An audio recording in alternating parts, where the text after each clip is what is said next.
Today, we are going to be reacting to a whole load of Destiny videos, streams, vidocs, trailers, teasers, all sorts that I've missed over the last couple of months. And it's going to start with the infiltrating the Lawless Frontier vidoc. And we're then going to go through a whole load of stuff. It's going to be this, and then it's going to be this, and then it's going to be this, and this, and this, and this, and this, and this, and this, and that. Like, we've got a lot to cover today, including baby-faced Aztecross. We're just going to basically jump straight in. Seeing how stunningly Star Wars it felt was electric. I just jumped into that walker and I just annihilated the encounter. Can I just first of all say, it's so nice to have vidocs back. Like, oh my god, they dropped the ball for seemingly no reason in not having vidocs. Like, why did that happen? Like, why was there just a gap in their vidoc production pipeline? They are instantly, it's been 16 seconds and I'm like, yeah, this is hitting. Like, this is hitting immediately. Also, bro, it's so weird. Like, yep. Squeezing that trigger and feeling that blaster just go off, it was like a whole new world opened up for me. There's something really special here that we haven't really done in Destiny before. That ignition, that hiss, that sound. Oh, damn. Oh, it's like that. Okay. Damn, okay. The music also. I'm liking it. I'm liking the vibes there. Ooh. We begin in the shadow of a prophecy that says our end is already written. It's here we draw a line in the sand where we start the long journey to fight our fate. In Renegades, Guardians infiltrate a criminal underworld to save a friend whose past has caught up with him and disrupt the rise of powerful new enemies. In special collaboration with Lucasfilm Games, we took inspiration from Star Wars to craft a one-of-a-kind Destiny story. Dude, it's like, that is so Star Wars. The art direction looks, but it's also actually so Destiny at the same time, I feel like. Like, I think they've actually done a really good job in blending those aesthetics. Like, I don't feel like this looks like particularly out of place for like a Cabal Walker or whatever. Renegades redefines what an expansion can be. It brings the grit, guns, and glory of a space western to Destiny. But Renegades isn't just about power. It's about what you're willing to risk to change the future. Oh, whoa. We're going back 10 seconds. What was that? But Renegades isn't just about power. It's about what you're willing to risk to change the future. Well, this looks incredible. I mean, what other video game is there any video game on the planet that gives you visuals like this? I don't know if there is. Like, maybe like some Remedy game or something. But like, dude,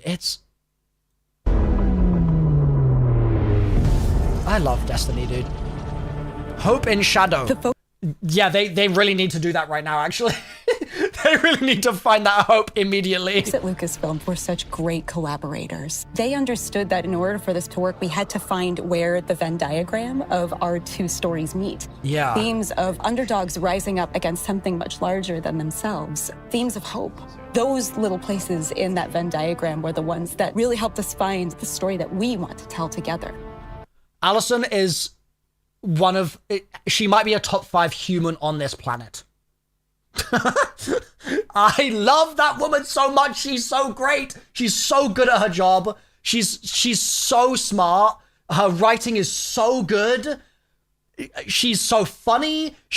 I just absolutely like stan that. She's so wonderful. She's absolutely wonderful. If you look at Star Wars and you look at Destiny, you can kind of see that parallel that exists. So for instance, our Dredgen, they're our Sith. Pretty Sithy. Yeah, and then you've got the Barrett Imperium, and they are very, very Empire-like. This, ooh, okay. They have a huge appetite for expansion. I think of the Praxic Order. There are Jedi in this release, and they are very focused on order and law and understanding that there is a binary in our universe of good and evil. We get to poke at that a little bit in a way that suits our story and our world, while still feeling very much like the inspiration that we're calling from.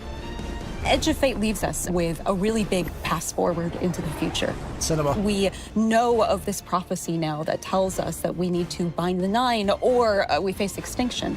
And Drifter was there on Kepler. He saw all of this. Not running from this one. Drifter is convinced that there's a connection between the Nine and the rise of this new faction, the Barrent Imperium. He sees them rising at an unnaturally fast rate and is insistent that there's a problem. But the Vanguard Dude, seeing all of these guys turn in unison in such a clone-y way is fantastic. I love that. I think that's so good. It's like little things that just... There's a problem. But the Vanguard isn't listening. They're insisting that he needs to stand down. The cool thing about this criminal underworld is you and Drifter and your crew, you come in at the bottom, and at the top, there's the Barrent Imperium. You need to work. Bro, oh, the concept art is so good. Like, I would have this on my wall if I could. I would just fully put this on my wall. Ignition, thank you for the Prime. Scooby, thank you for gifting a sub. Like, the designs are so pretty. Even just the art style alone of the way that this has been constructed is just like, it's got so much character. I love it. Work with all these crooked criminal syndicates in between. And this is such a different style as well. That's something that I love about these sorts of Vidocs, and also just the Destiny art team, I suppose, as well in general, is... it isn't just confined to this one, like, narrow aesthetic. This is totally different. And totally awesome in, like, a completely different way. It's so cool. Earning your power, building up the notoriety, getting the... Again! Totally different style. And I love it. And it's so Star Wars as well. Gear that you need to take down that powerful Imperium at the top. Hell yeah. There's a weapon that the Barrent Imperium have made, and we need to be the ones to destroy it. And we're not going to be able to do that unless we work with exactly the kind of people that we normally fight. So we're going to head out to the lawless frontier, and one job at a time, we're going to take down the Imperium. Bro, I thought she was going to say, we're going to head out to the lawless frontier, and we're going to one-shot the Vex. Or like something like that. Rule the frontier. The lawless frontier is filled with big, chaotic, cooperative activity. Wait, speaking of big, this guy's huge. That's not normal, right? Why is he so big? Is that a thing in the game already, right now? Are there big men like that, just roaming around? I don't remember there being big men. Like, maybe as a boss, but not as just like men in the world. You're going to choose the job. You're going to choose which renegade abilities you're going to take into those jobs. And then you're going to drop into the action with your team, smash up those objectives, get as many riches and treasures as you can, and then get out. Okay. Or die trying. To do that, you're going to go to the Lost Frontier holo map. You'll see Mars, Europa, and Venus. Holo map? With swamps that are very reminiscent of Dagobah. There's some hints of Hoth in Europa, right? Yeah. For fans of both Star Wars and Destiny, like Mars, which is some pits that are very reminiscent of Sarlacc pits, and you don't want to fall into them, you'll die. These are Destiny locations. It's just we're taking inspiration from some of these iconic places in Star Wars. Let's say It still really looks like Destiny to me. Like, I know a lot of people have expressed concerns when this DLC got announced that it was gonna like feel too Star Wars, but it looks more Destiny than Star Wars to me. It just looks like they've actually really nailed the blend, I think. Because it doesn't look like I've stepped out of Destiny. And I think that's the key thing that they needed to ensure they achieved. Like, there's no element here where I'm like, wait a second, this doesn't belong in this game.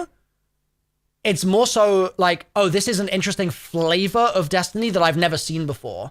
but it still feels like Destiny at its core to We me. go to Mars, and you're going to pick a bounty hunting job for the Fallen to take out some Cabal. Wait, job type, bounty hunt, sabotage, or smuggle. Target Cabal. And then you either matchmake with people online, you take the crew with you, you can play solo. Every time you drop in, you might be in a different location on the map.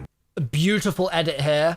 I love when, whatever the game is, Call of Duty or whatever, I love when they edit things in this way. It's so gorgeous. I love it. Your objectives are going to be a little different each time, and it also might be a different time of day, so there's a lot of variety and richness within these activities, because we want them to be highly replayable. Also, did you notice that's an old school Star Wars transition?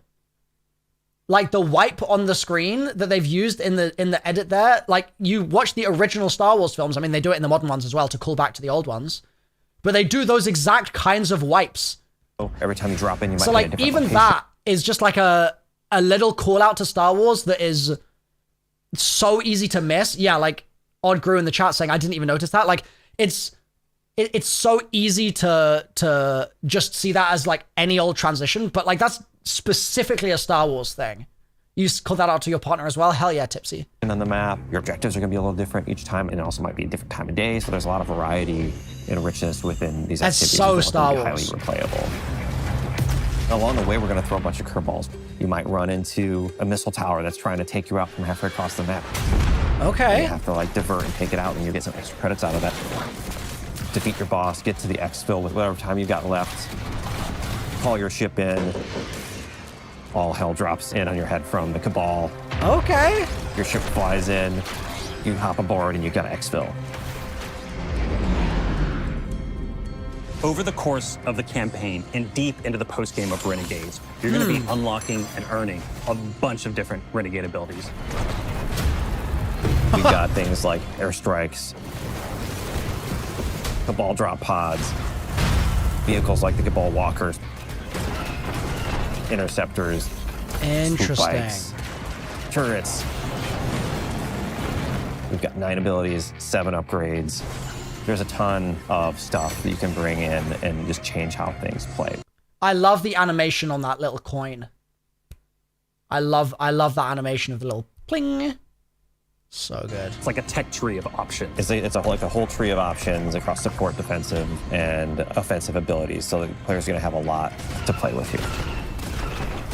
The Lawless Frontier isn't just about raw power. It's about influence, shady backroom deals. Dude, I love the design of this weird-looking little troll man. What even is this? Is this a Cabal guy? Is it like a Cabal guy that's tried to like drip out his chin? I don't know what's going on here, but I am a fan of this absolute goblin. He's blinged up, yeah. Working for these powerful syndicates. And okay, blinged up Vex. Dude, that's like my brain is actually like discombobulated by blinged up Vex. And against them at different times. And all of this takes place at the heart of the criminal underworld in Tharsis Outpost. Hub of the underworld. The Vanguard have been preoccupied. They've been off saving the world, and they haven't been looking at Tharsis. It's changed a lot since the last time we were there. It's now this thriving black market, this criminal underworld. He's so drippy.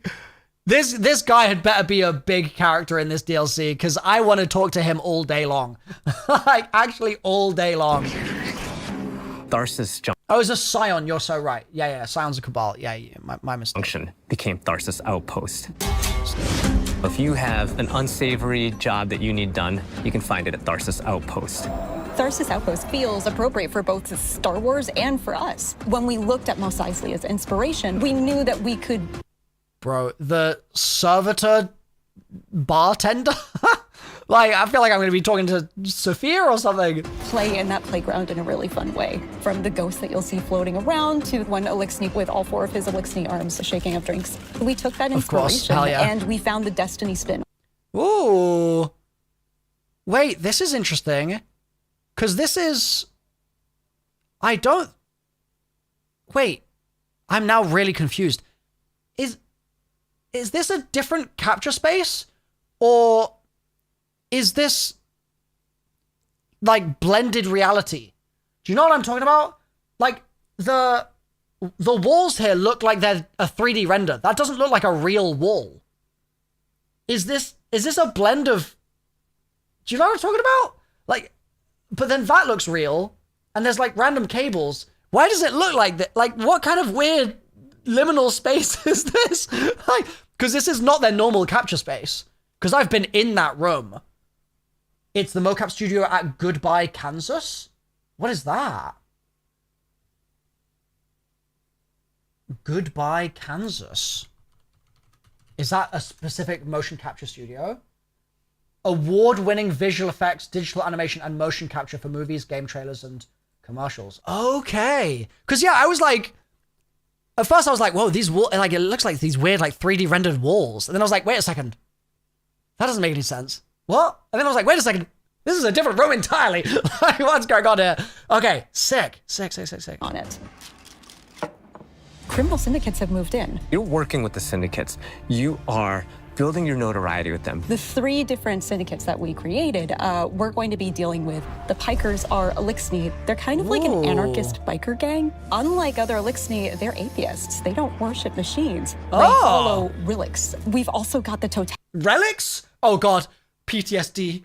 It's kicking in. The relic hunt, chat. Call of Duty Black Ops 7.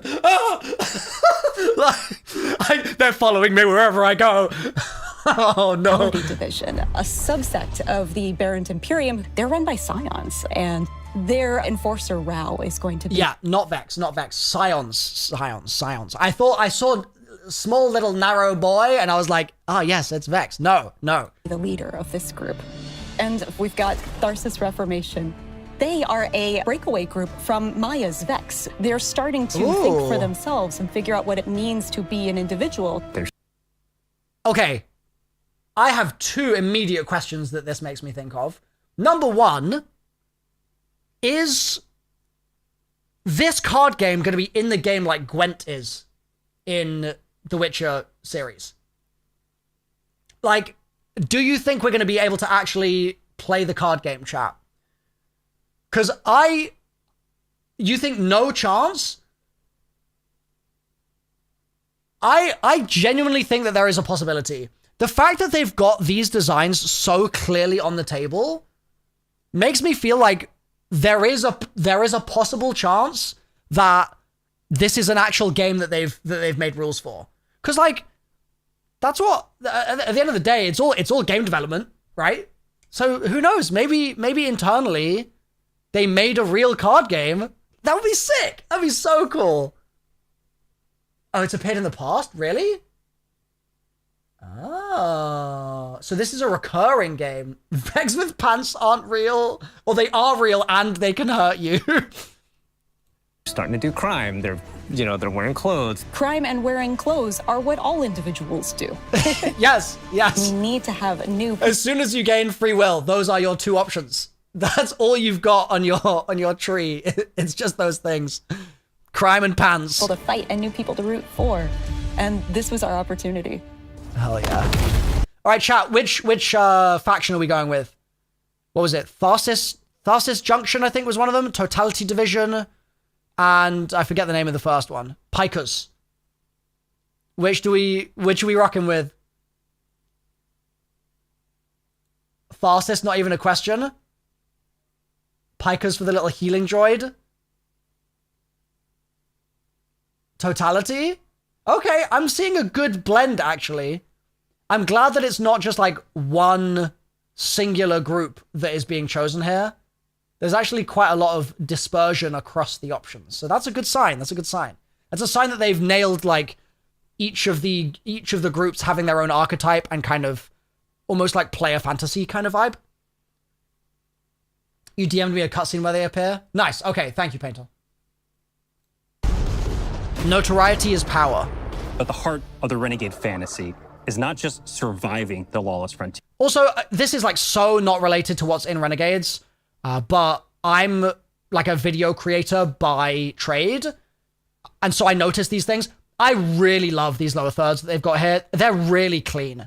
They're really, really clean. They're the sort of thing that could so easily be really boring, but I really like the aesthetic. Here, it's garnering influence and building your power so that you can bend it to your will.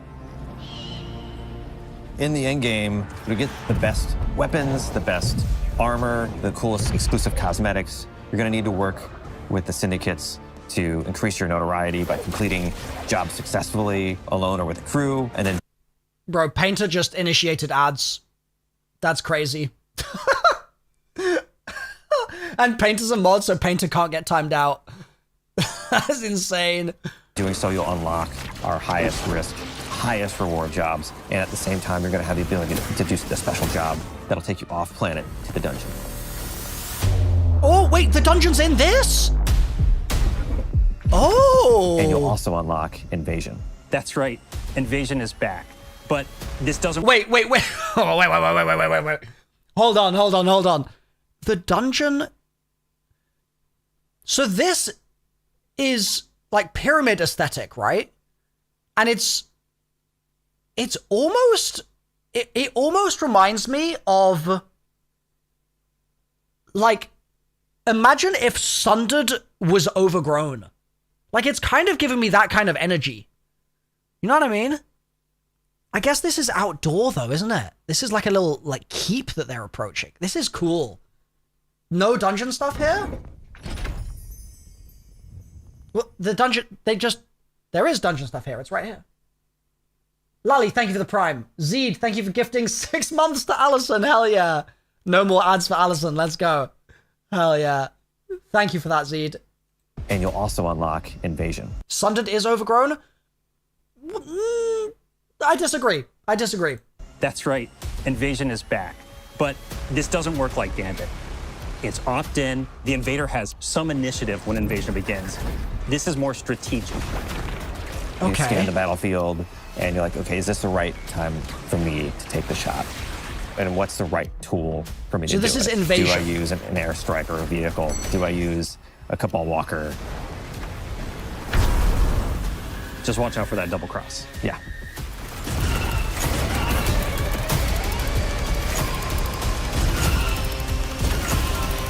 Oh, rip. I like the ragdoll there. Renegades marks the Guardian's descent into a criminal underworld. A world of shadows and syndicates, where your light and your choices will cut a path forward. Wait. Are these in the game right now? Is this... Are these new? I do not recall there being sparrows where I can sit back and drive around like this. If that's new, that's great. If that's already in the game, that is already great. Those are new? Okay, hell yeah. Hey, Post, good to see you, man. Into a criminal underworld. A world of shadows and syndicates, where your light and your choices I need to see them again. Bro, they actually have so much steez. I love that. That's so good. That's such a good design. You'll fight dirty, break the rules, and build a hardened crew that can take on any Oh, the slow-mo is so good, bro. I love the way this is edited. job, standing up to the most ruthless syndicates in the system. Yes. Oh. Yes, Aura. Farm it. Yes. Ooh.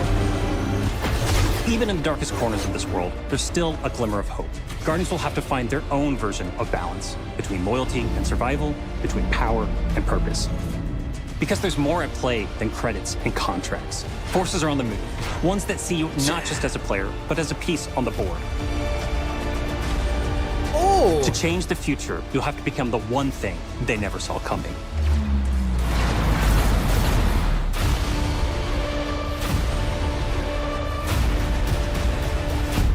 Start the engines. Take off as soon as you can. Oh man. Why did I wait 2 months to watch this video? Damn, that was spicy. Oh, that was spicy. Isn't it crazy? Isn't it actually crazy how big an impact a Vidoc makes? Isn't that just insane? so well captured. Like, there were moments in there where, like, there was one shot where they had, like, a pistol in their hand or something, I think, and they, like, took a shot with a pistol, they switched to a sniper and, like, flicked to another enemy, and, like, capture little things like that. It's just, like, showing a player that is not an absolute lemon, but is actually, like, competent at the game. Good. So, capture team have kicked ass. Editing team, the people that have actually edited all this video together, kicked ass. So good. Love the choices that they've made. Love the assets they've added. Love where they've been gameplay focused. Love the fact that there's still some couch. I'm a big fan of the couch shots, but also at the same time, plenty of like just stuff. Concept art being shown as well. And like really, really nice concept art. Where was those shots that we saw at the beginning that was so nice? I don't even remember where they were, but I was a big fan of, yeah, like this is so good. So I think that the as far as marketing goes, the couch only streams, it wasn't couch only, right? But the couch only streams that we had for the end of whatever it was, episode The Heresy, I guess that was. I get them mixed up, I forget. They were so much weaker than what we're seeing now, and this is so good to see. Like, what a fantastic asset for your marketing. So good. And there's so much stuff in here that I'm like, I need to see more of this. So we can see more of it, thankfully. Thanks to the fact that we've got 15 other videos to watch, because there's been a lot more posted in the last 2 months. So that was the Infiltrating the Lawless Frontier Vidoc.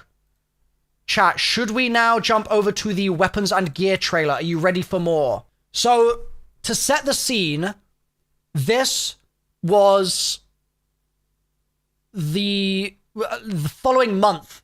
So 4th of November, whereas this was September. This was not the following month. This was actually a lot later.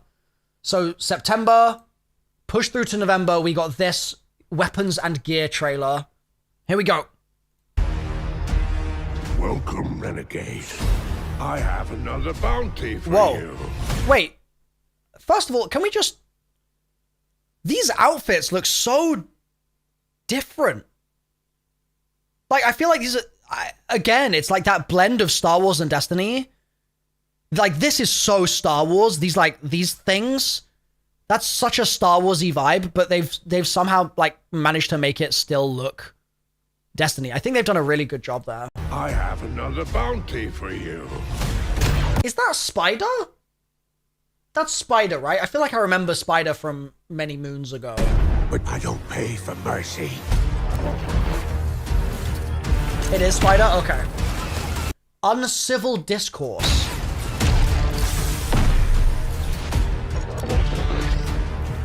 Modified B7.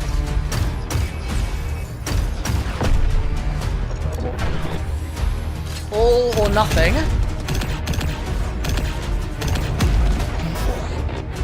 Refurbished sniper rifle.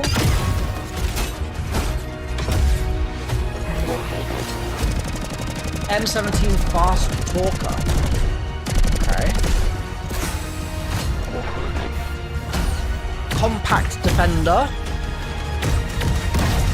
Out here, there are no laws.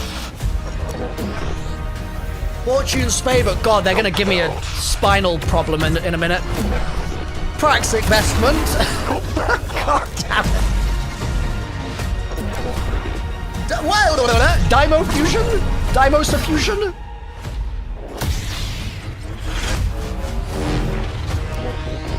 Praxic blade. Okay, hell yeah.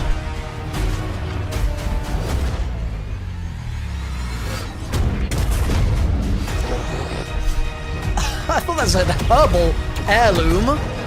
Okay, so they've got the Wookiee crossbow in there. Dungeon.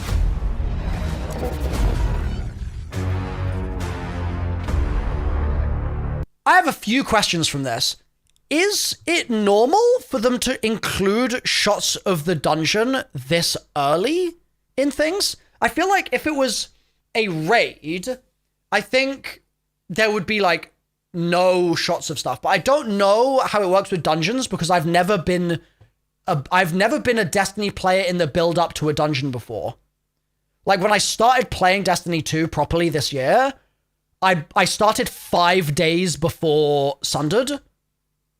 So like I wasn't paying attention to marketing. I was just busy like farming basic loot and stuff. So is this new to see these sorts of shots? The entrance is sometimes shown. Okay. I wasn't sure if that was like a departure from the norm or not. They did the same for Desert Perpetual. Desert just had the spawn shot. Okay. They don't normally have a dungeon as a center point for an expansion. It's normally a raid. Well, yeah, I guess that's true. Oh, well, actually, maybe that's even more true than I initially realized when I read it, because in the past, has there always been a raid in every expansion? Is that how it's always been historically? Because it's always been a year-long expansion, right? And so, because it's been a year, that would have always included at least one raid. Okay, one raid and 2 dungeons, yeah. So I guess now it's just different because they've got the shorter time period. So like this is sort of the raid of the expansion, right? That's like kind of what they're going for. Oh, because dungeons were also separate purchases in the past? Yeah. Interesting. Okay. Yeah. So this again, very well edited. I liked the trailer. I like the look of a lot of these blaster weapons. I will say, for me, like, there are just so many guns in Destiny already that part of me is a bit like, it's just more guns. I don't know if you guys feel the same way, but like, you could show me a weapon from like Forsaken and I might be like, oh, it's a new gun. Cause I just like, am already overwhelmed by the fact that there's so many guns in the game. So a little bit of me is like, these look cool, but more guns are just more guns. But one is a heavy sniper that you're saying you like, Chunks? Okay. Yeah, with heat mags. So let's go on to the next trailer now, and let's see what this looks like. So this is actually a dungeon trailer, which is something I'm very, very excited to see. 6. Whoa! Everything you've shown me, I've made real. Wait, who's talking? I've marshaled a new Imperium to snuff out the light. What? Oh, it looks so peak. My violence is yours. You know what comes next. Whoa. Give me strength.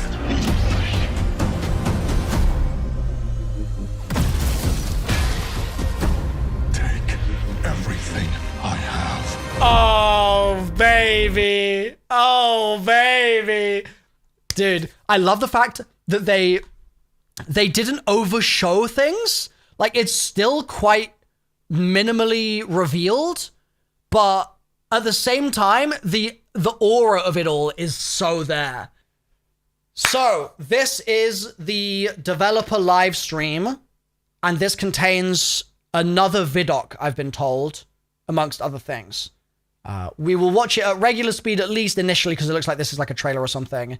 And then if it starts to get a little slow, we might bump it to 1.25. But we'll start here, okay? Here we go.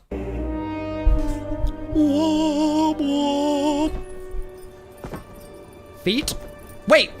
Feet! You are supposed to protect the people, not rule them. The time of guardians as shepherds of humanity is over.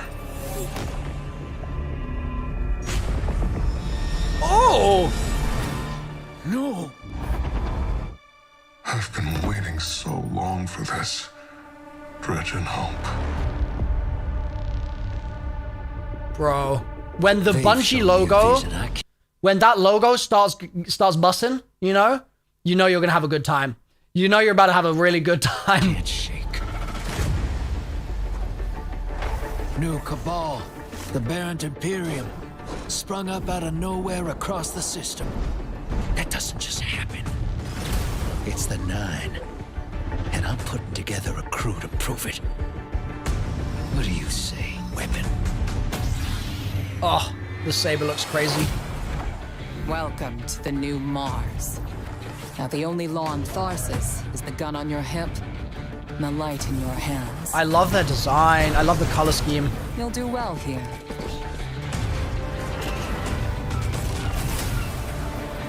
I don't relish doing business with these leeches. But we need to find out what the Dredgen are after. You crave justice. Why die for a criminal? Why do you hate your own kind so much? It's time to take the fight to the Imperium.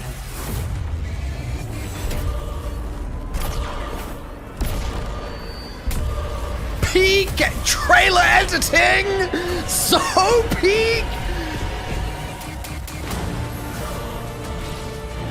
Oh, it's happening!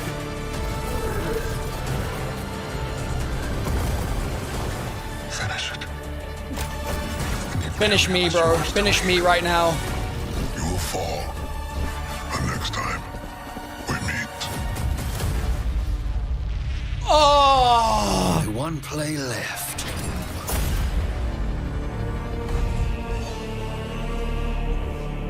Oh! Oh! Bro, that was such a good trailer. What the hell, dude? That's... Oh my god. That was so well edited. That was... Hell yeah.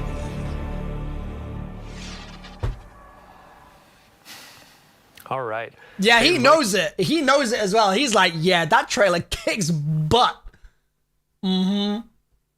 God damn. What a trailer. What a phenomenal trailer. Welcome to Bungie, or our cantina today. We have converted our stream room in celebration of our upcoming release, Destiny 2 Renegades, collaborative effort with Lucasfilm Games. It was mid. Okay, you're banned. Goodbye. We are so excited. My name is Dylan. I'm going to be your host today. We have a lot to go through. Have a few housekeeping notes before we dive in.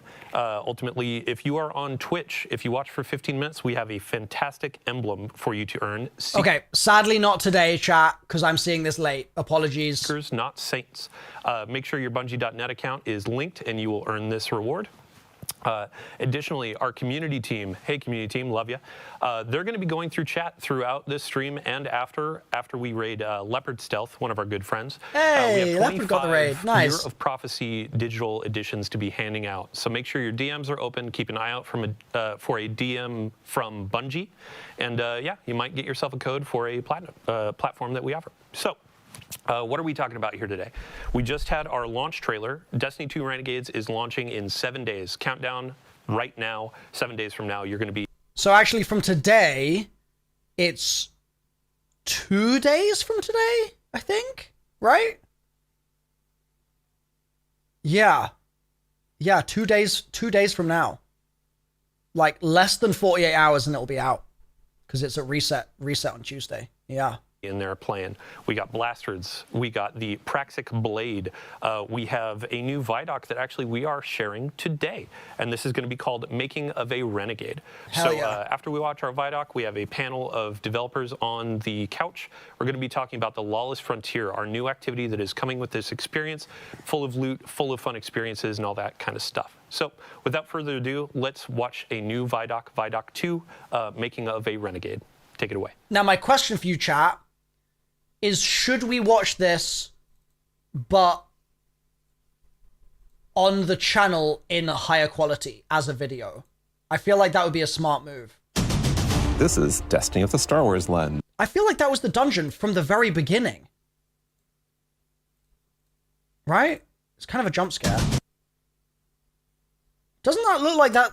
That could be the dungeon. It could be. This is Destiny with the Star Wars lens. Like this really cool combination that hasn't been done before. I can't wait to take a Praxic Blade to Mars. Don't be a ridiculous fan. Just stay cool. Wait, we gotta swat it up and play through. Oh, yeah.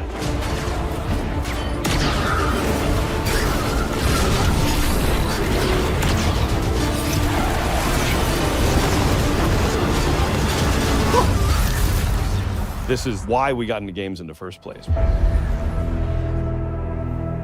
Beautiful shot. Early on, we developed this North Star. Wipe transition again, chat, noticing. Authentically Destiny, unmistakably Star Wars. It has to be something that feels like a Destiny story. It can't feel like a beautiful one-off. This can't feel like a side quest, right? Like this has to be a continuation of the Fate Saga. Whoa. I had this vision. I knew it came from the Nine. But with Star Wars beats and Star Wars visual. Was he getting surrounded by chains there, like the Dredgen guy? Dredgen, is it Dredgen Bale? Is that his name? Star Wars beats, but from the Nine. Are these, or are they something else? They look like they might be something else, actually. With Star Wars beats and Star Wars visual. This was uncharted territory for Lucasfilm Games, and that this is the first time we're telling a story inspired by Star Wars within a different... Bro, I love this design. I love this so much. This is something that somehow feels new, despite the fact that there's been so many buildings like this in Destiny before. I love it. I really think that's really pretty. Universe. At the heart of like, I think every Guardian's identity is like this healthy, independent, rebellious streak. We were excited to actually explore that scoundrel fantasy.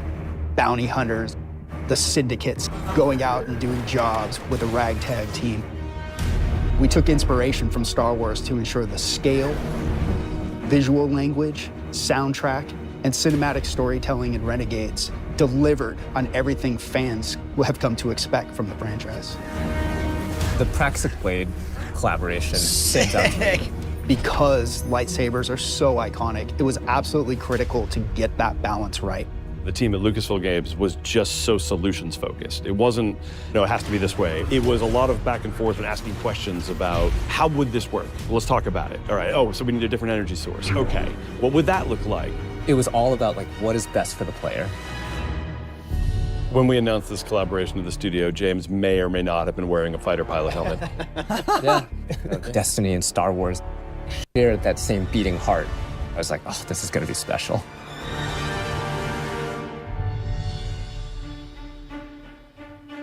There's the card game. A universe expanded.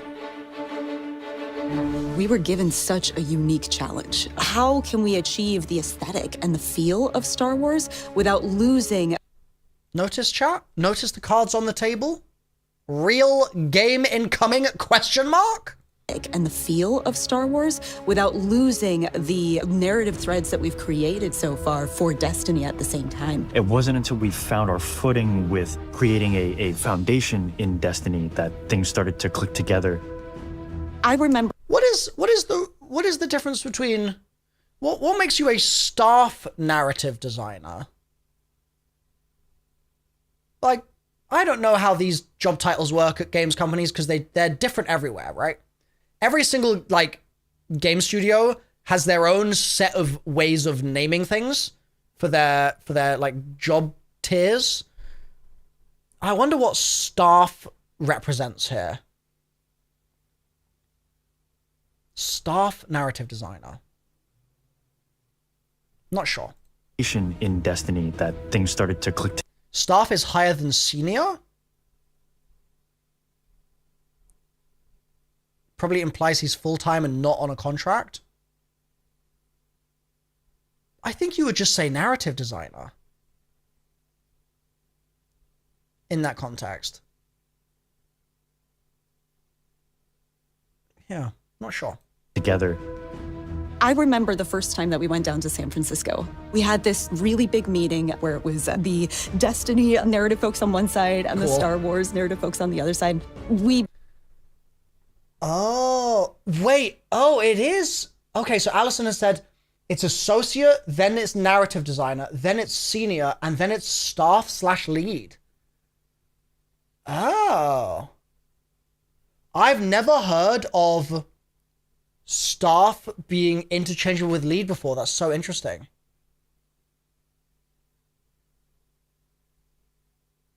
Huh.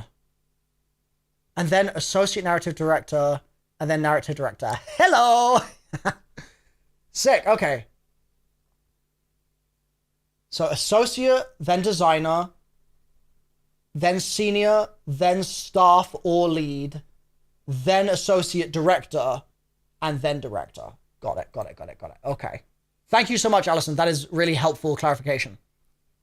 So John, I believe his name was, is I was going to say a fairly senior, but then that senior has implications as being a tier down, is more than senior.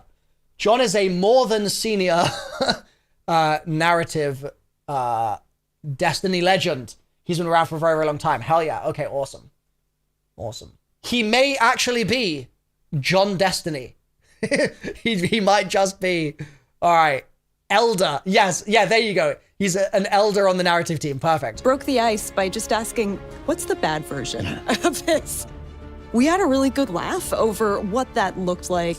And through that, we kind of uncovered that this should be the aesthetic, the vibe of Star Wars with the truth to Destiny's narrative that we knew needed to be there too. Yes, hell yeah.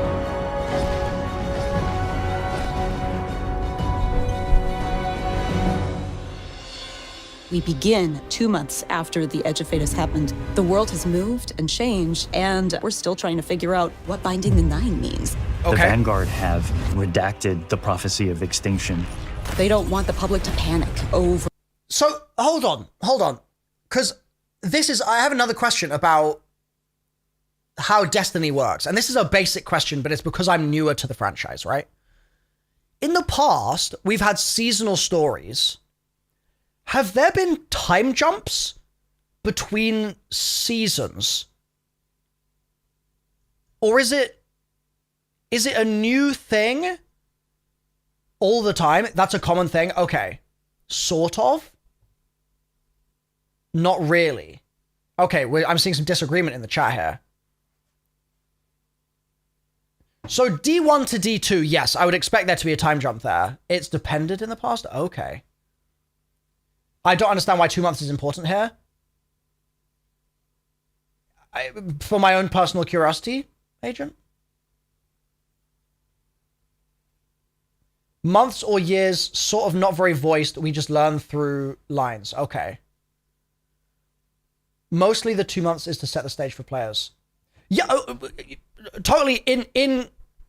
In game, I like, it makes sense to me there. I'm just was curious if, like, because in the past we've had seasons that have flowed into each other, I wasn't sure if the end of one season was actually also the same time as the start of the next.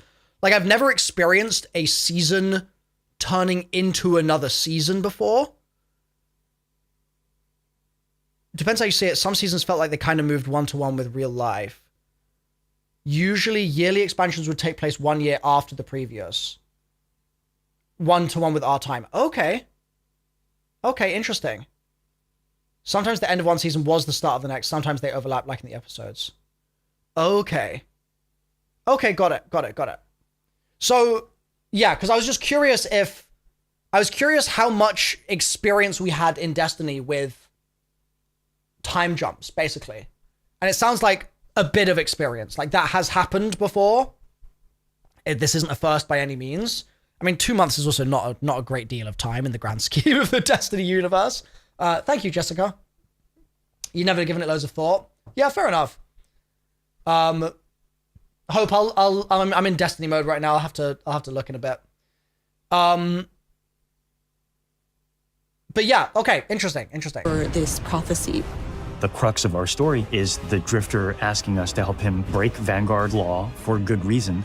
I also love that. Like, from the outset, the fact that it's the Drifter essentially being a renegade and sort of rebelling against the Vanguard's attempts to keep things in check, I think sets the tone very, very well as like a kicking off point. To confront a... And he's an old man now. Like, it's Unk version of Drifter. New rising faction of Cabal called the Barren Imperium. It's what drives Eris to help the Drifter out, as well as the player Guardian. When we were thinking about what kinds of characters should be in this release, we thought about the kinds of archetypes we see throughout Star Wars. Yeah, and Drifter is an easy parallel. He and Han Solo share a cocky attitude, both former criminals. In Star Wars, there's a plethora of sassy droids. We have our own version of that through Ghosts, and Blue is no exception. So true. Oh, look. Thanks for nothing. Blue is a Drifter's ghost. And I think as soon as people hear her, they'll be delighted and incredibly surprised. Our voice cast is stacked. Dredgen Bale is portrayed by Alex Lee, who is amazing. You are supposed to protect the people, not rule them. And we also... Oh, that was what's the Star Wars line?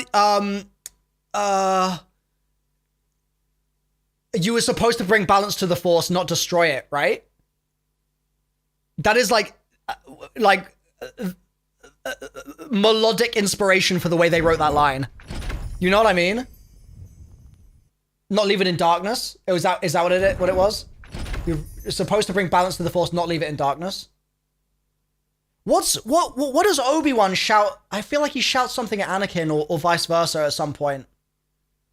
You're supposed to destroy the Sith, not join them. Was it that? There's like maybe this has happened several times. Yeah, okay, maybe that was it. You were supposed to bring balance to the Force, not leave it in darkness. You were supposed to destroy the Sith, not join them. And now we have the Destiny edition. Oh, that feels so good to say. The Destiny edition. Our voice cast is stacked. This. Dredgen Bale is portrayed by Alex Lee, who is amazing. You are supposed to protect the people, not rule them. Yeah, like, I love that, dude. It's like that line could so easily have been written any other way, and it would have still felt epic because, like, it's being spoken by Alex Lee and by a character with a really cool design. But just the fact that they've looked at these classic lines from Star Wars and been like, how do we get that sort of like the syntactic inspiration, right? And implement it here while it being new. So sharp. I love that. It's such a small detail that it could so easily be not realized, but I heard it and I was instantly like, that's Star Wars. That just is Star Wars. And we also got Hollywood actual royalty Danny Houston to play Premier Loom, the head of the Barren Imperium. Being able to work with someone from that kind of IMDb page was such an honor, and I was completely normal the whole time. Surrender to the Barren Imperium. Loom became this sweeping militaristic figure that I think is going to be a really good parallel to Grand Moff Tarkin or other evil military leaders from the Empire. So even though we're introducing new characters, we're still looking backwards at some of Destiny lore's most long-standing characters. Honor is another example of that. She's our Praxic warlock. Have we seen her before?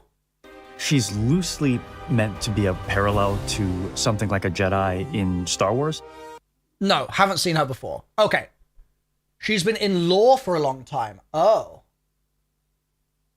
She's been mentioned in lore, in text, background lore. Okay. Very lore heavy. Long time lore character.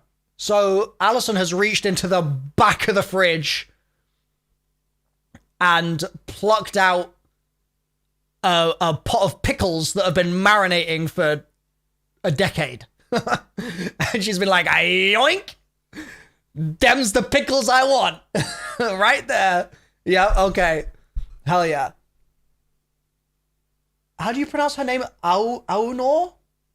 I'm gonna listen again. Characters. Aunor is Aunor. Okay, Aunor. another example of that. She's our Praxic warlock. She's loosely meant to be a parallel to something like a Jedi in Star Wars. She was part of a Vanguard internal affairs group that would police Guardians on the usage of darkness. Don't Wait, she is a cop. make me regret abandoning my post to help you. Not now, Aunor. Yeah, she has to grow up with the times a little bit because the world has changed and a whole lot of people are using darkness now. And she gets to grow and kind of ask herself, like, am I still adhering to my own values if I allow myself to be open to these kinds of ideas? The Drifter belongs with us! That actually makes so much sense. The cop in the internal affairs department. Oh my god, I can't speak. The cop in the internal affairs department monitoring use of darkness would end up basically wielding a saber on the side of the light, fighting against like a Sith Lord here. Like that just makes so much sense. Because presumably these blades, right? These Praxic blades have not been around in the Vanguard's, like, I don't know, back office for forever. Like this is presumably a new thing. At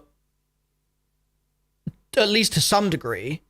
And so just in terms of her, like, what's the word I'm looking for? Like her alignment, right? For her to have been that kind of like almost maybe sort of a bit snooty, goody two shoes, monitoring darkness sort of person. And then to be like, yeah, okay, now I'm going to literally fight the use of darkness.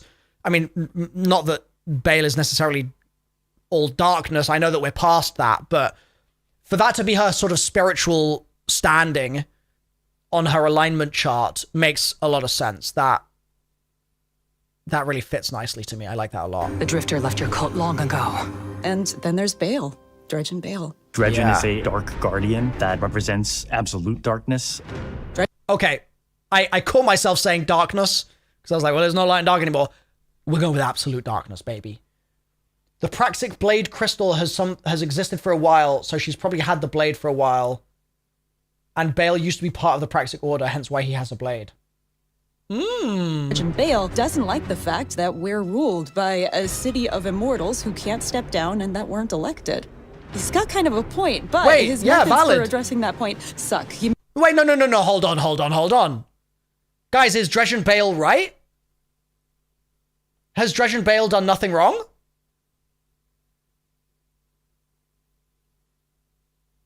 Makes many bad choices. Well, I wouldn't go that far, Allison. I steady on. Steady on. The Vanguard order have not been elected. That the lack of democracy there, I think he might be cooking. He might be onto something. You know, something in the back of my mind is telling me that I didn't vote for the Vanguard. So if I didn't vote for them and you didn't vote for them, then maybe this is just the underdog. And maybe the underdog is actually trying to do the right thing for all of us. Maybe. You know, Dredgen Bale's got all these chains around him. You know why? Because he's taken the chains off us, chat. He's said, I'll wear those chains. I'll elect to take the chains away from the people. And instead, I'll carry that burden. That's what he's done. That's a noble thing that he's done right there. Yep. The chains were around the chat and he broke you out, chat. He set you free. He set you free. What a nice guy. A normal, nice man. Very nice man. One of my favorite parts about a lot of villains in Star Wars is that they have just like the capability of making a right choice. See? She said it. She said it. I think we can actually stop watching the video there. Allison confirmed he's capable of doing the right thing, chat. And like, Allison wouldn't lie. Right? There's nothing that Allison would say that would ever contradict what she just said. So, I mean, I feel like he's doing the right thing. We've learned that. 627. Let's just go to about here. Perfect. Life in all the wrong ways. And he just can't, and he never will. But man, I don't know what she's talking about. and we're gonna hope that he does someday. Maybe he's trying to get a girlfriend or something. I don't know. He's trying his best. Time of guardians as shepherds of humanity is over. Honestly, valid. I've personally felt like Zavala is... I'm sick of Zavala at this point. I personally feel that way. So, like, if I feel that way, I can't imagine what it would have to be like to actually live in this universe, right? Like, Zavala is so high and mighty all the time. And yeah, maybe it is time for Zavala to stop being a shepherd. You know, maybe it is. Maybe it is. Enough bold rule. Facts. True statements only. Cease bold leadership.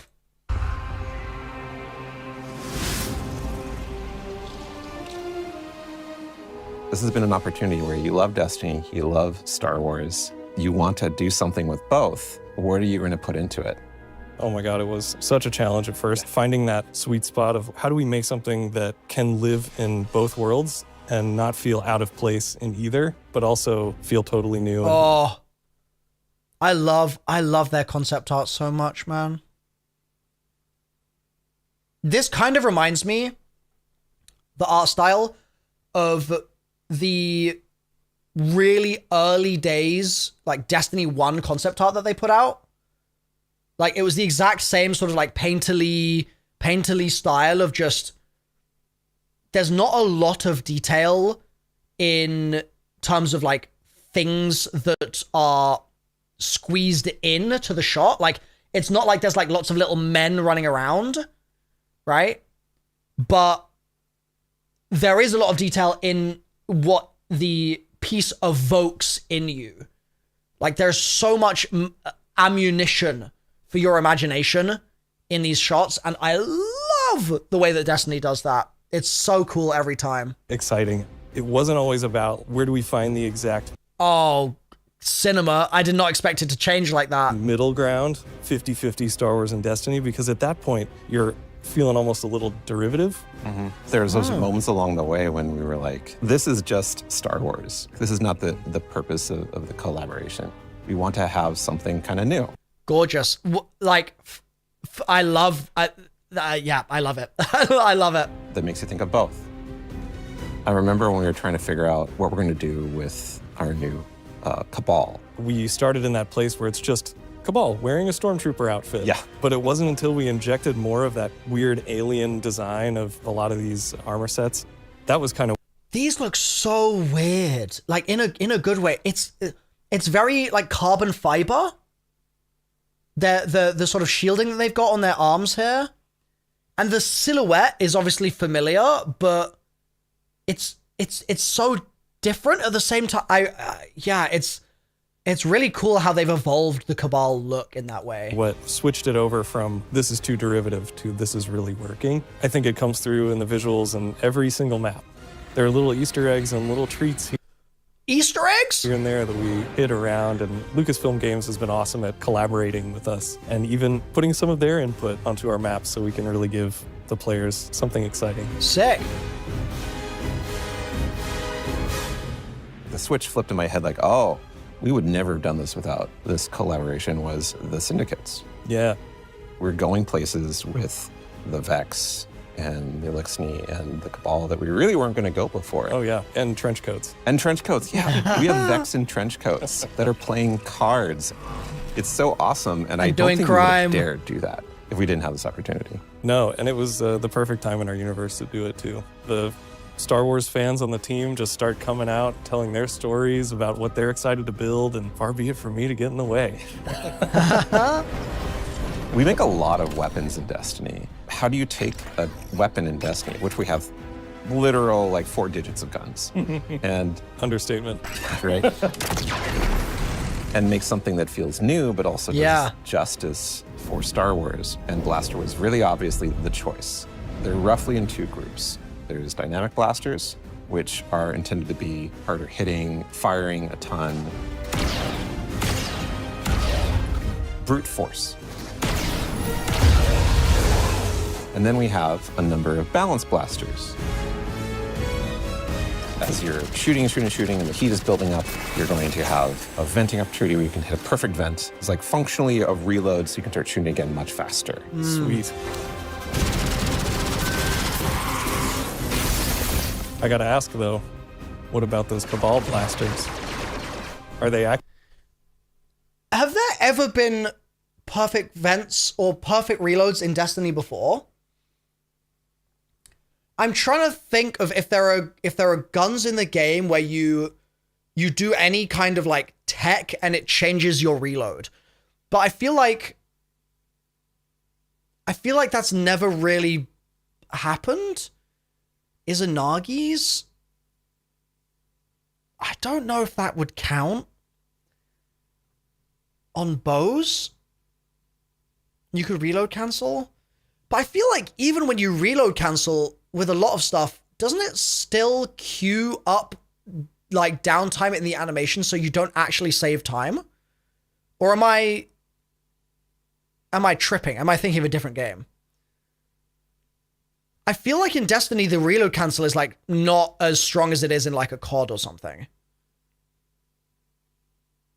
You can with certain guns? Okay. You used to be able to reload cancel. Oh. Those have a draw time mechanic for optimal damage. Lemon doesn't spread poison if you don't get a perfect draw. Ah. New Land reload cancel is probably the closest. Okay. So they nerfed reload canceling. So this is interesting. This is one of the first times then in current Destiny, let's say, where there'll be a whole weapon archetype of guns that have like a rolling mechanic that you're constantly like paying attention to as you play, which is really cool. I always like that in games. So yeah, very, very cool. Accurate. What difficulty are you playing on?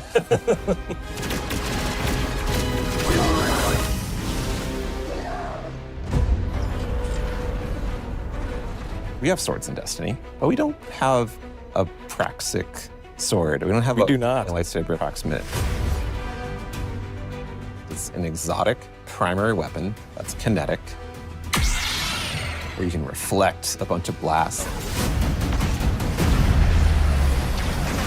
kill enemies with it, and throw it out and get a ton of damage.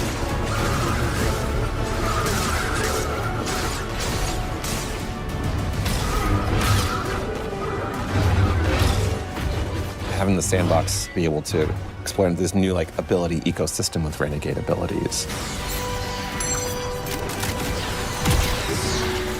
We've taken so much of this opportunity and turned it into what we can like grow. Every corner of the game, from the art, the design, the audio, the music, the UI, the rewards. Hold on, I need to see that again. Music, UI.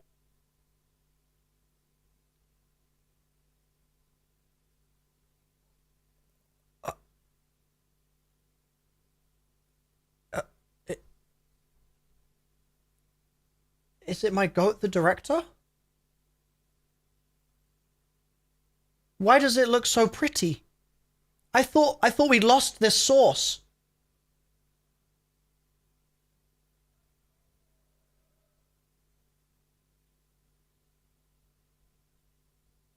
Like, the source is back.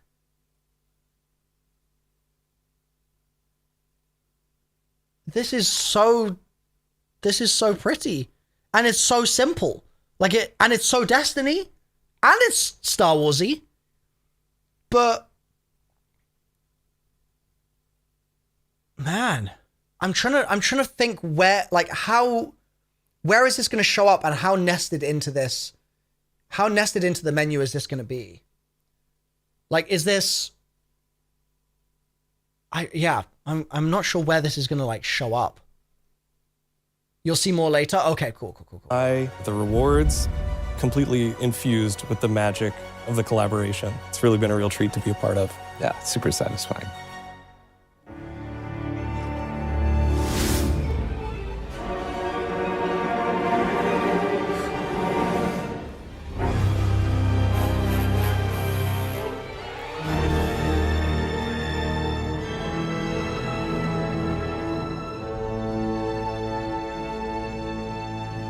Good morning, everybody. Didn't mean to wake you up with that beat, sorry. The overarching theme for this was to create a score for this release that felt like it was cohesive as a whole. We're all talking to each other and collaborating with each other. We were able to explore different ways of orchestrating, different ways of writing with the orchestra that expand on the Destiny palette and make it fresh and new. When I look at the Star Wars scores, there were certain elements that naturally fit string flourishes or wood flourishes that would play into a certain moment. When it's like, oh, I know I want something to feel more Williams, so I'll push it, not this Williams, the John Williams. I'll push it more in that world. Another thing too is the amount of percussion. I had some ideas that felt more full-on Star Wars, and once you like flesh out the percussion arrangement, it instantly sounds more Destiny as a result. For me, a lot of it was about framing, where when I use a lot of the Destiny themes, how I set them up and how I'm transitioning in and out of moments are much more Star Warsy in terms of the harmony and orchestration. I think the most exciting part about this was the opportunity to work with these guys and Mike. So this is Michael Salvatore, right? Now, I feel like I don't really know the true amount of like love the Destiny community has for this man. Can you guys help me understand? Is he just Jonathan Music? Like, why do we love him so much?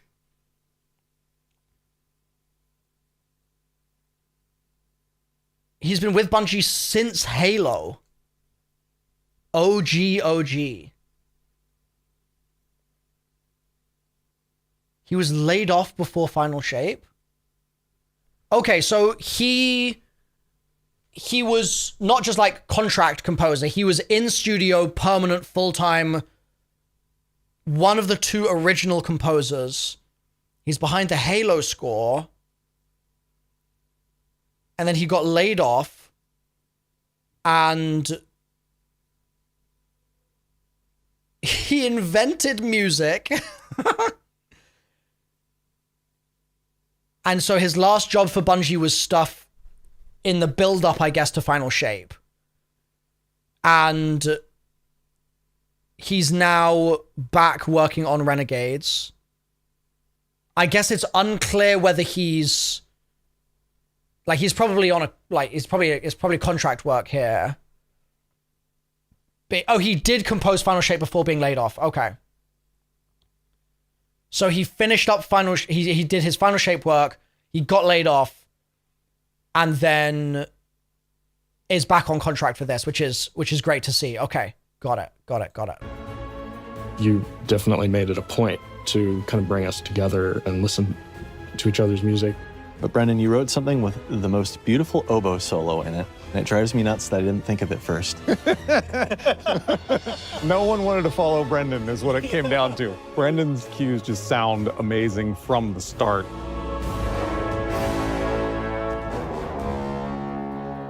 I remember knowing your first high action cue. Everyone was like, whoa. Because it's really fast, really intense. Josh kept on like spinning around and looking at you. Humans have to play this. Jeez. Destiny has like so many themes, and that's like a great vehicle for doing the Star Wars spin.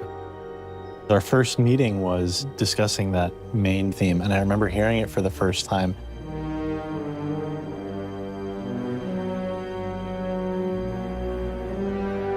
And everybody kind of perked up when we all heard it. We're all having ideas that were just a little bit different from one another. It was all sort of impacted what the final version of the theme was.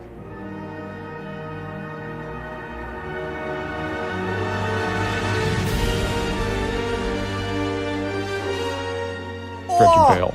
That kind of teed off the main theme, and the fact that we were exploring the idea of this kind of anti-Guardian character set in this story. Bro, I want them to stop talking because I want to just listen to the music. Like, bro, that last 10 seconds of music was peak. That was so good.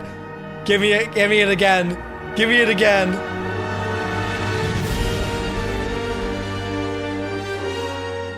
Dredge and Bale. That kind of teed off the main theme, and the fact that we were exploring the idea of this kind of anti-Guardian character set in this story of scoundrels. We wanted something that would be a backbone to tell a longer arc story. It has a layer of ominousness to it. It has a layer of mystery to it, but it can be turned other ways. Sounds so good. Yeah. I'm just excited to get to experience it with players. Just really hope that, personally, I've written something that they can really connect with and love, and if I can cause a couple of goosebumps in there, I'll take that as a bonus. It's already happened, bro. It's already happened. Taken on a journey that inspires them and makes them feel like this world is really unique and really special. My favorite feeling as a creator is getting to watch someone's look of like absolute surprise. I want players to feel hope, that exciting, boundless potential that Destiny has, and world of possibility that Star Wars unlocked.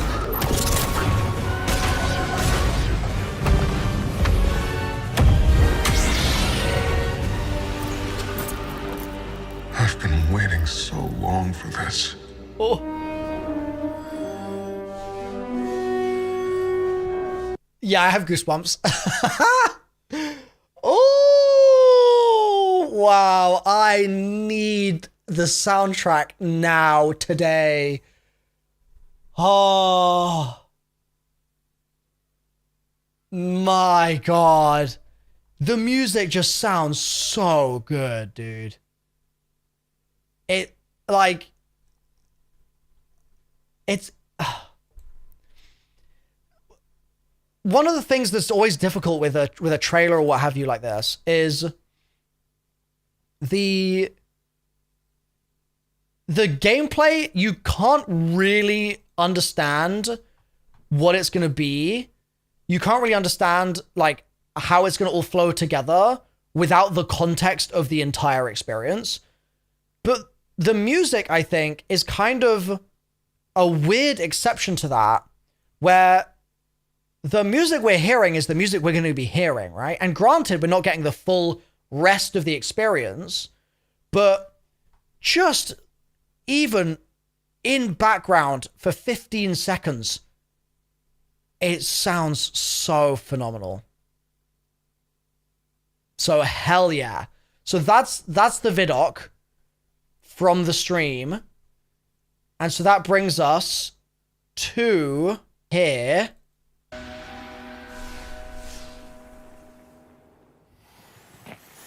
All right, welcome back to the Cantina. So what you just saw was our second Vidoc, making of a Renegade, or what it takes to make a Renegade.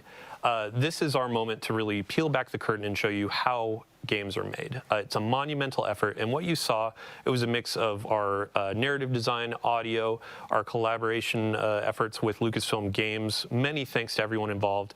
Also, a few folks that weren't pictured there, ranging from design, production, test. Even a shout out, I got to give it to IT for keeping our computers running, and our services folks too for keeping our servers running. So today we're going to be talking about the Lawless Frontier. This is our new activity coming with Destiny 2 Renegades, and we have 3 developers on our couch to talk us through what we're seeing. It'll be a fun deep dive. So without further ado, let's get some introductions.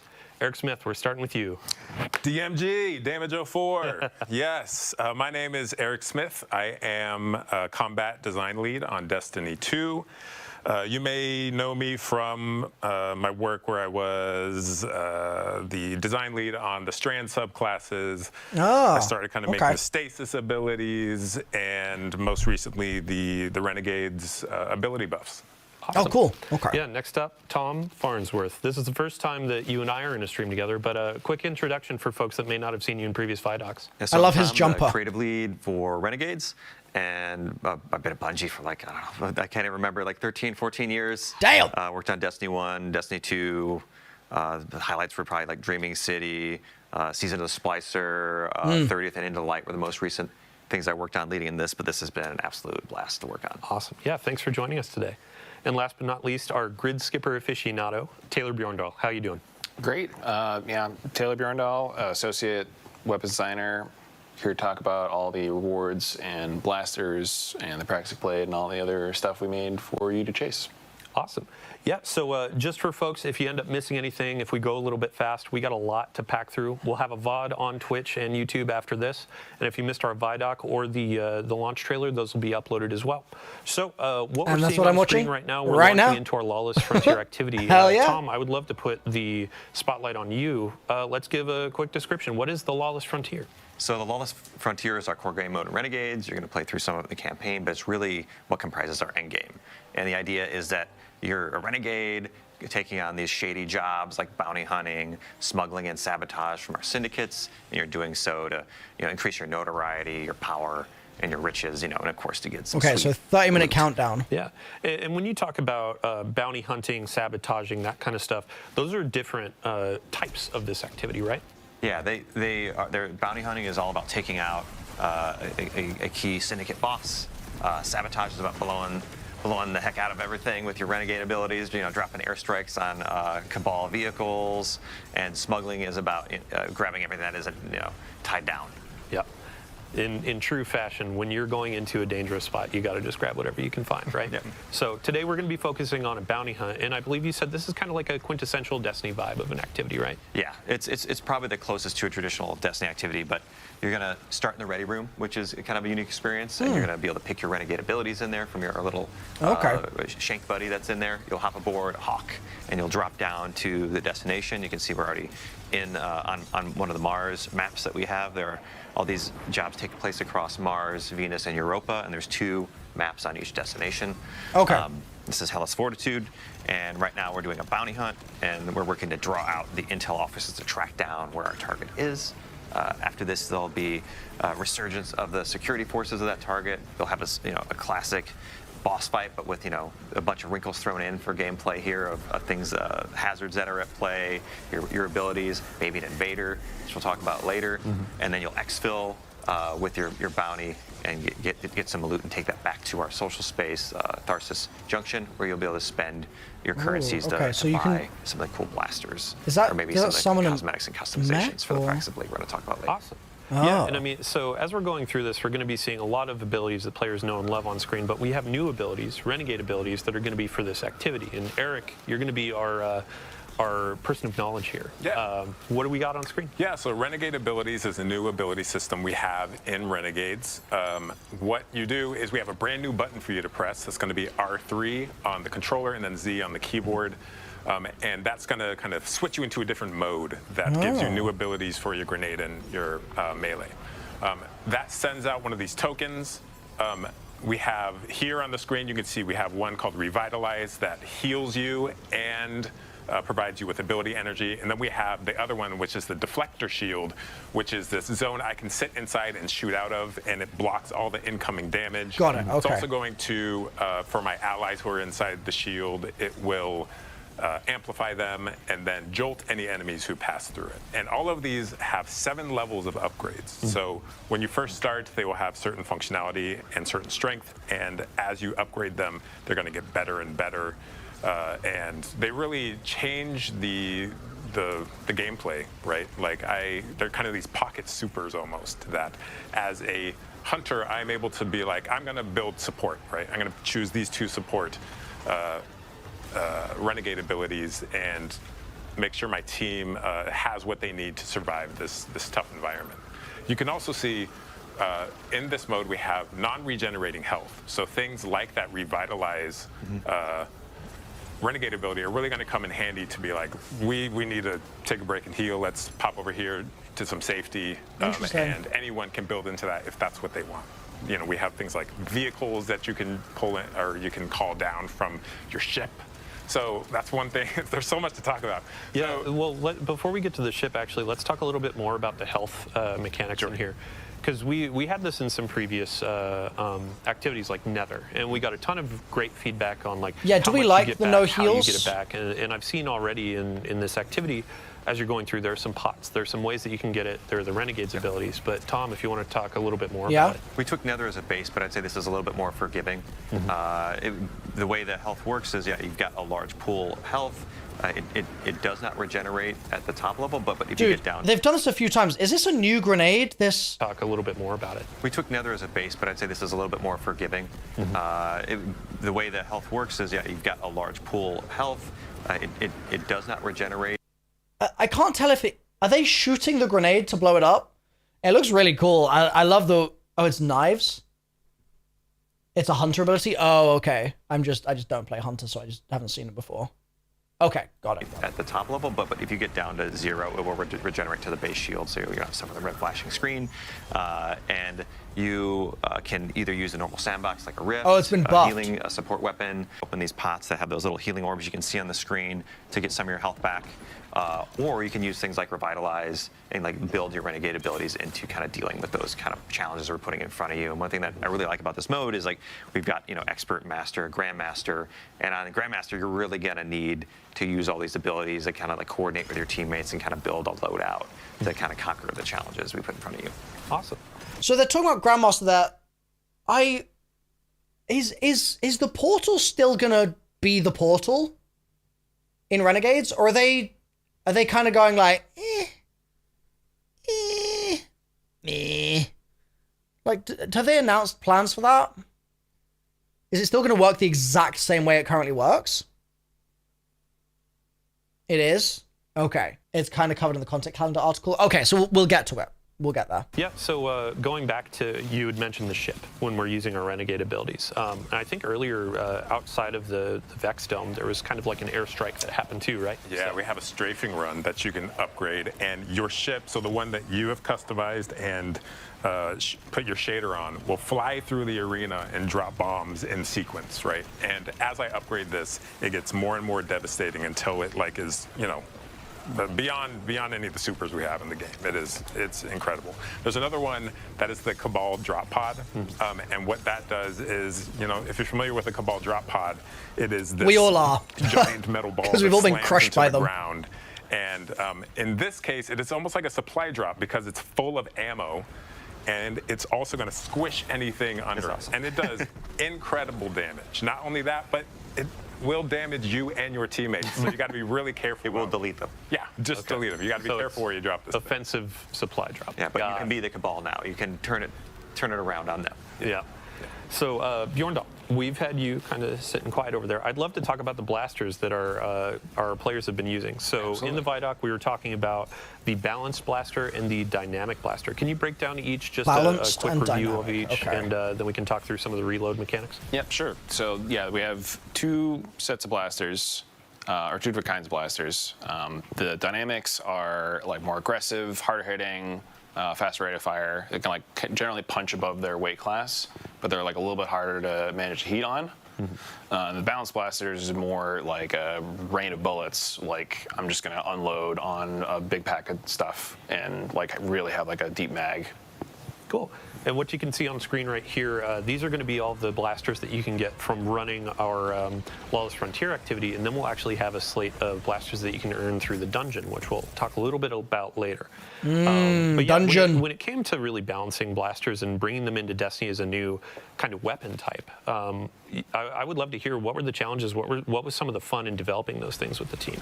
Absolutely, yeah. So like one of the things that was in the Vidoc was kind of finding the balance of like how much Star Wars versus how much Destiny we wanted on these things, and it was a collaborative effort with basically everybody on the team. These were Mercule's project for most of this release, but it was like a big effort on design, test, animation, audio to really sell the experience of using these and to make them look and feel the part for like what people would expect from both the Destiny gun and the Star Wars blaster. Awesome.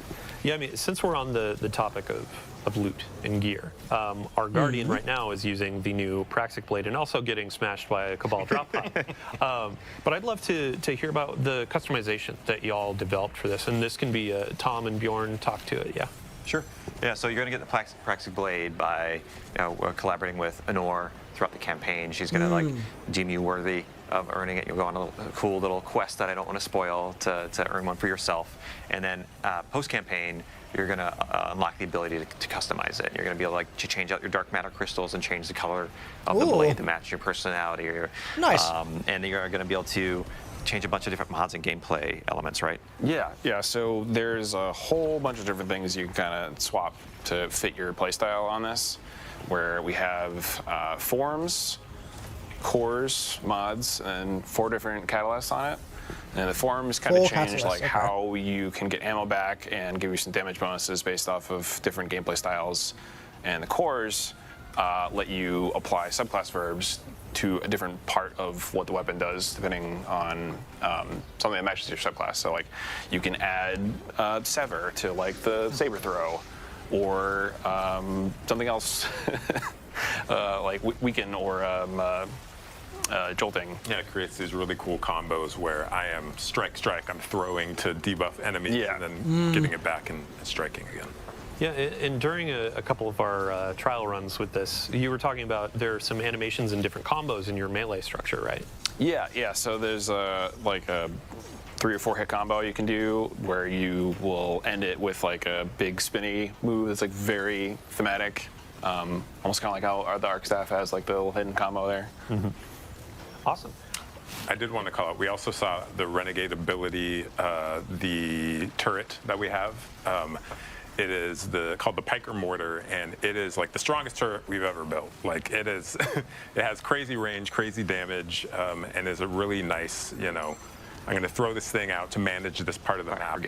Yeah, while I deal with other stuff. Perfect. Yeah, and, so as we're coming to the end of this activity, I'd love to just know kind of some of the narrative dressing. So as you're going into the Lawless Frontier, it's our activity, but also kind of like the feel of this experience. And there's a turf war going on. I know, Robbie, in a previous stream, we were talking about the turf war a bit, but Tom, if you could expand on that and how that sets up this activity. Sure. So in the end game, the syndicates are in this kind of ongoing turf war across Mars, Venus, and Europa, and you can kind of take advantage of that by taking on their contracts that they offer and kind of winning out the day for them. But in doing so, you can extract maximum power, profits, rewards from them, and you can take anything you earn through engaging in these jobs and completing these priority contracts they offer. You can go back to the social space. You can they each have their own reward track, like the Pikers, the Tharsis Reformation. They offer weapons to unlock, new abilities, upgrades for those abilities. Some elements or mods for the Praxic Blade, and a whole bunch of other things, like some shaders too. So you can kind of like rep your favorite syndicate on your armor, which is pretty cool.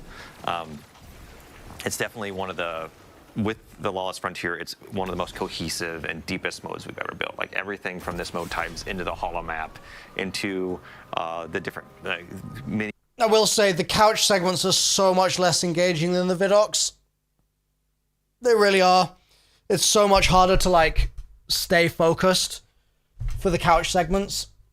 Part of that is because I don't know the sandbox well enough to like to be excited about some of the stuff they're talking about. I'm like, is that new? Is that just an existing ability that I just don't know?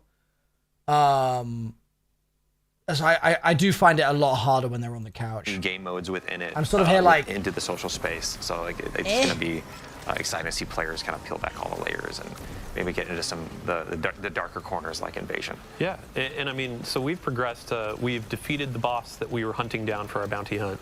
And this portion of the activity is kind of emblematic of we're in a lawless frontier that's dangerous. Even after you've finished your objective, now it looks like you got to fight your way out.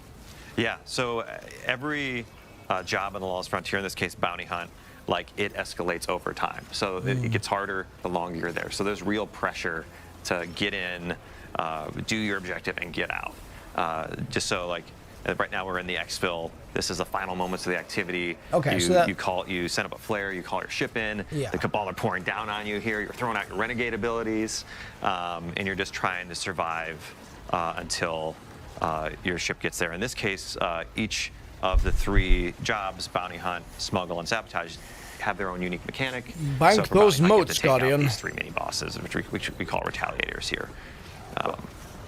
Yeah, so as our fire team is fighting their way out, we actually do have a preview of a fun exotic that's coming with the reward pass in Destiny 2 Renegades. I believe we have a preview that we can share. But Bjorndal, if you could give a quick overview of our exotic machine gun. Yeah, so this is the Service of Luzaku. It's a very unique machine gun. It's almost like a necromancer, broodweaver theme where you turn your enemies into these little nests of threadlings that you can like shoot and then spawn more and like build it up to control like a space.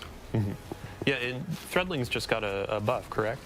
Threadlings did get a buff. They're smarter than they were before. Yeah, and to segue more appropriately, over the last few weeks we've been doing a series of blog articles with y'all on the Sandbox team talking about the core game updates coming to Destiny 2 available to all players. So we have a lot of quality of life changes that are coming to your supers, your subclass abilities, all that kind of stuff that we just previewed yesterday.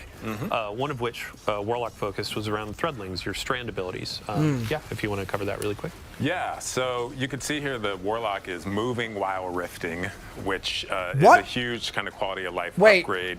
I was spaced out. I don't think I noticed that.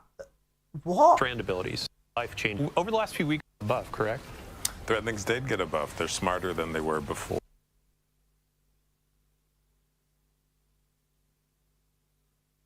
Whoa.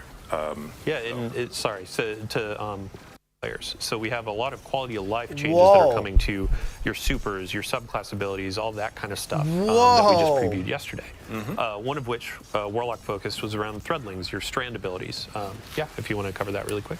Yeah, so you can see here the Warlock is moving while rifting, which is a huge kind of quality of life upgrade that allows you to dodge attacks, get into cover. The rift is enormous as well. You're casting your ability. Works really well with the new Warlock exotic as well.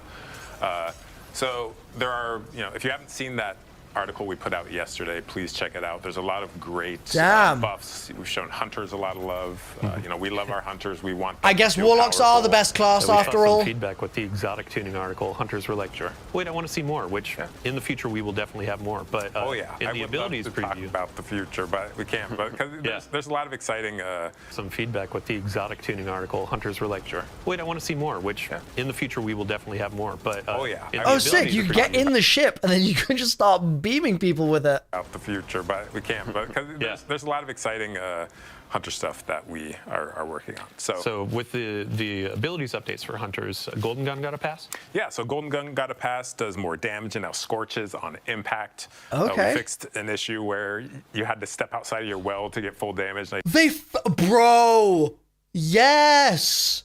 Yes! Yes! That is crazy that that's finally getting fixed. I was at Bungie earlier this year, and I remember there was a dev that I was talking to, and I was explaining that exact problem. And I think they thought they understood the problem in its sort of mechanics of why it was an issue. But I was like, I think you actually don't realize the way this problem is actually manifesting right now. And I can't help but wonder if having that conversation with that dev might have triggered some kind of weird chain of events where they were like, oh, I need to look into this. And now it's finally fixed. Yeah, I don't know. I was at Bungie. I think, I don't remember which dev I was talking to, but I distinctly remember being like, this is a problem, and I don't know if you know, I don't know if you guys are aware of the way this problem is. Because I think they thought that it was something else that was going on there, and then they were like, oh, that's interesting. It's broken in that way, and I was like, yeah. And like, it doesn't affect me, but it affects like all my friends that are like high level players. So yeah, that's great news. It sounds like they're making a lot of really positive quality of life improvements here, and just general sort of like sandbox, not necessarily like massive fundamental changes that I've seen so far, but I mean, they are fundamental changes, but things that are just generally going to make everybody's life better. Yeah, that's a good way of putting it, Hedgehog. Unshackling the sandbox. I do get that impression. It feels like there are certain things in the sandbox that they've been the way they are for a long time, and it's almost become a thing of like, well, this is just the way the sandbox is, so this is the way it works. And it sounds like they've readdressed, or they've reevaluated, some of those things and gone, could this be more fun though? And it sounds like they're implementing those more fun things, which is that's a really good sign. Can stay in the well. Outside of that, we saw in the gameplay gunpowder gamble. If you throw it and you shoot it before it explodes naturally, it does more damage, more radius. That's what I was seeing. Okay. And also spits out little kind of seeker projectiles. Yeah, and as we're getting our loot, we need to cover the Titan changes for Sentinel. Sorry? Sentinel. Yeah. Yeah, Sentinel Shield. We're excited about this one. So Sentinel Shield is getting a shift a little bit. A bit of a rework, right? Yeah, a bit of a rework. The usage rates weren't great, and we want to provide something that is kind of on par with WELL as far as like, what am I going to... Is Sentinel Shield the purple Titan alt? Titan thingy? Yeah, like bubble? Basically like bubble shield? Yeah? Okay. Taken to a raid to support my team. So in Renegades, you're... Oh, it's the roam... Yeah, it's the roaming... It's like a oval in front of you. Yeah, okay. And I thought we could use it... I think I theory crafted that we should use it when we were fighting Witness, and then we tried it once and it failed catastrophically. And I was like, okay, never mind. Yeah. Shield as you're Lynn, good to see you. I hope you are well. Hope life is good. Holding it up, your allies behind your shield are going to auto reload, and there's just kind of rhythm to it. So if you can fire at the right time, you can just be like rocket. So it is the actual like damage increase is big. Not only that, but as... Wait, that's very interesting. Huh. So wait, does that mean... Does that mean you could use both at the same time? They do stack? As I guard my enemies and the shield takes damage, I'm charging this bar up that charges up my shield throw, and at full charge, that shield throw is going to do Thunder Crash level damage, which... What? You know, depending on how players use it, maybe you even get 2 of those out of a single super. Like it's strong. And that's what we want, right? We want to provide that power fantasy to players. I think this era of Destiny is like fun first. Yeah. We want players to have a great time and feel overpowered. I'm gonna hold you to it. Yeah, I honestly can't wait. So it's Thunder Crash levels of damage, but you're also reloading your team's weapons. So I guess my question would be, why would you ever use Thunder Crash?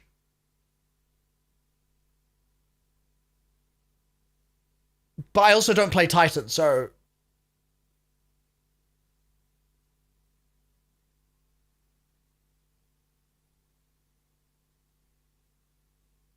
T-Crash lets you shoot weapons. Oh, I guess if you're holding it the whole time... Yeah, that's fair. If you're holding it for like 10 seconds, you're not shooting for 10 seconds. And it has to, yeah, okay. And it's on a bad subclass survivability-wise? Oh. Oh, interesting. Damage buff, same as well. Blocking all projectiles, overshield, auto-loading, 2 shield throws. But the trade-off is you can't use your weapons. Okay. Yeah, so Thunder Crash is just you crash and then you're done. So you don't lose that 10 seconds of shooting time or however long it's going to be, 15 seconds or whatever it is. Interesting. Interesting. But yeah, so we finished our activity, our first run of the Lawless Frontier. Now we're going to go into another. And Tom, you had mentioned invasions earlier in the stream. Yeah. And this is going to be our opportunity to show a little bit of that. Man, it's a shame we're not getting a raid. It's a shame we're not getting a raid because all of these quite big sandbox shakeups are the sort of thing that are so satisfying to see people like theorycraft and play out in a raid race context. And granted, the dungeon will still be cool, but it's just different, isn't it? It's just a different experience to a raid race. So yeah. A little bit of that flavor. Unfortunate. We're going to look at some of the UI in the orbit screens and our new holo map, and then we're going to show what it is to be invaded. New optional. Yeah, I want to see that activity type as well, right? Yeah. So in Invasion, like you might be familiar with Gambit. This is kind of like a new take on that kind of familiar mechanic here in Renegades, and we want players that kind of take on the role of a bounty hunter working for the syndicates, tracking down these renegades that are messing up their operations, taking out their commanders, stealing their stuff. Oh, that's where it is. Okay. I was curious where this was going to actually be in the menu before. And it's just, you just click into the Renegades planet, basically. And so you get to be kind of play on the other side here. You get to play on the opposition. I guess that so makes you're sense. Allied with all of the enemy combatants on the field. You can kind of wade in amongst them and pick and choose the strategic moment where you want to kind of like lash out at these players and like steal their bounty. Yeah. And So how do you launch into this? So here's the holo map, just for everybody. This is kind of our standard interface for the Lawless Frontier. This is how you access the social space, all of our jobs, and then in the end game we unlock the yellow node, which is invasion, and the red node, which is the contested territory. So we can take a look at the contested node here. This is where all every day the syndicates are fighting over one of the maps on each of the planets, and you can kind of, as a defender, kind of throw in your pledge to the side you want to fight for. But these are also invadable nodes. So one thing I want to highlight is that invasion is opt-in. It's not a requirement. So if players don't want to deal with PvP, they can do like an expert difficulty for this, or they can just go to any of these other nodes on the map here that aren't invadable. But for the priority, the contested node on the highest difficulties, that's where the highest rewards are. That's where the invasion is. Now, on the other side, if you're an invader, you don't need to worry about the nodes. You can just go to the invasion node. You need to have some death marks, which are a currency you earn by playing by just playing Lawless Frontier. You'll just accumulate them. And one interesting wrinkle here is you can actually wager those for additional rewards. So if we go to the little pane here on the side, there's these things. There's the death marks. You can interact with them two or three times to double and triple your rewards, which obviously you're taking up some risk here. If you go do an invasion and it doesn't go your way, You could lose those tokens, but I think a lot of players are going to want to do this because they can just get triple rewards on each invasion, which is really exciting. And on the other side, for people being invaded, if you take the invader down, you're going to get more time on the clock. You're going to get some revives back, and every time you kill an invader, they have the chance to drop extractables, which are rewards you can dunk at the end of the activity to get bonus armor, weapons. Yeah. Stellar. So let's get our invader launched in here. We'll go back to our gameplay team. Yep. But while we're loading in, let's talk about what is the actual That seems like a cool gameplay loop. That seems cool. Hey Sid, good to see you. Kind of approach to invasions. What are the objectives aside from seeking out guardians and destroying them? Yeah. So as an invader, you're gonna start in the ready room, which we're gonna show in a minute here. You're gonna pick your loadout, like what's the right renegade abilities to bring in, and we've seen in playtest there's like a lot of different fun combos here. Like, are you gonna bring in the deflector shield, and then like the other team's gonna drop one, and then you're fighting on the Venn diagram of the deflector shields, or are you gonna just be a little more brute force and drop a behemoth and like kind of like but try to be sneaky about it, and that's pretty hard to be sneaky in a giant walker. But you want to really pick those moments as the invader, because your goal here is to get 6 kills or 3 kills and 3 caress. Like, you've got 6 points you need to get. You've got about 5 minutes to do it. You've got 3 lives. You've got just enough time to really kind of like get in there, see where they are, kind of like rotate around, and then do a surgical strike, and then try to get them all in one go. And if you're lucky, you can do that, but you've got a few chances. And on the other side, they're going to know you're there. They're going to see that there's an invader on the field, but they're also trying to juggle the objectives that are on their side. And they don't know when in the activity it's going to happen, right? So it could happen early on, it could happen later. Yep. But it only happens once per. Only activity. once. Yeah. Oh. Cool. That's interesting. And then, one of the fun dynamics here, too, is playing the waiting game. You can instill a little bit of anxiety in that team you're invading. Mm-hmm. So you don't have to hop in immediately and go guns blazing. You can wait until they're at a pivotal moment where they're like, where's this guy? Yeah, What's wait going to until happen? they fight the boss. It's been 3 minutes. Where are Wait until someone breaks off to go find a chest. Yeah. Oh, man. So in terms of balancing as well, are there any like extra abilities or things that invaders are going to have at their disposal, or is it just a match of the renegade abilities? It's mostly renegade abilities, though. Invaders will have some amount of super, no heavy, and when they come in, we do highlight the PvE, the defender players, just so like they have a little bit of an idea where to go, and they can use that knowledge to kind of plan their initial attack. Interesting. Cool. Okay. Yeah, and it's been a bit of a balancing act as you've been going through this in the different cycles. In Gambit, like, we juice that invader because it's a 1v4. In this, because you have the chaos of the lawless frontier and all that kind of stuff. Like, you want it to be tilted a little bit because it's 1v3, but also you want to make sure if players are opting into this, they still have a fighting chance. Yeah. So. And there's also the element of the non-regenerating health, which is it's a larger health pool, right? We've tuned it so it's more or less the same TTKs or time to kills as you have in Crucible, but players don't regenerate health, so you kind of have to take that into account when you are. When you're there's some attrition that can happen, like for the invader, where they can kind of wear people down if they're not paying attention. We have our invader in their ready room. Let's talk about their shank buddy here. Yeah, here's our little shank buddy. Do you want to speak lots to of any abilities. Yeah, Wow. So we have 9 renegade abilities here. Huge shout out to Kat Sayers and the rest of the tech design team for all their work on these. I mean, it looks like right now we got Nate picking the Imperium Behemoth and the Drop Pod, but yeah, there's a variety of ones to choose from. We got multiple. We have 3 different vehicles, and each of those vehicles have different upgrades with different functionality. Yeah, and the Behemoth has like 3 or 4 versions of it too. Yeah, there's like missiles and audio and everything. Seeing that on the screen is good. cool. Okay, so our invader has started.